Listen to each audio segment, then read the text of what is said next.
So if we look at Spider-Man as a whole in the MCU, I think it's safe to say that he's been a resounding success, only having less than 15 minutes of actual screen time, and only really having Tom Holland beat Peter Parker for about 5 of those minutes. But fans seems to have, gravitated towards him, and we seem to love him. Now, how far that's going to go into solidifying him as a mainstay in the Marvel Cinematic Universe, we really don't know, and it doesn't seem like anybody is too entirely sure. Now, obviously, Spider-Man is not a Marvel property still.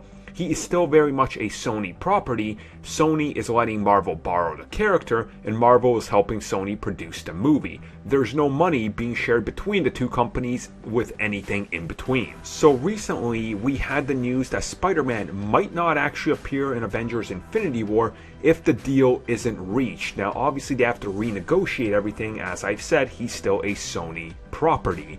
And Kevin Feige recently got to sit down and talk about it, and he said, "We're still figuring it out," referring to the deal. But then he also added, it was really the specifics for Captain America Civil War and Spider-Man Homecoming. Spider-Man Homecoming just wrapped, as you know, and we're just getting into cutting the movie. So that's the primary focus. But the iceberg is thawed and it's non-existent. So we talk to them all the time about what could be fun for the future. And when he was just outright asked about if Spider-Man will be in Avengers Infinity War, he says, "It is, I would say, just part of the surprise. I don't want to spoil anything one way or the other." And I'm telling you guys right now, 100%, he just confirmed to you that yes, Spider-Man is in the movie.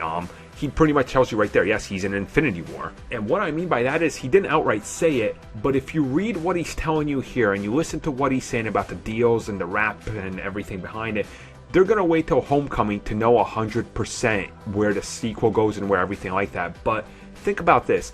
He gave you the exact same answer. "Oh, it's going to be a surprise. I don't want to spoil it," when he was asked multiple times if Spider-Man would be in Civil War. They dodged the question, but they always played coy and didn't say no. He pretty much confirms it here, which is pretty awesome, and I think we're all excited. So I definitely cannot wait. I know you guys can't wait, but let me know, how do you guys think they're going to use him? Do you think they use him in Infinity War itself, or do you think they use him towards the end and then he becomes a mainstay in Avengers 4 and moving on forward? Let me know down below.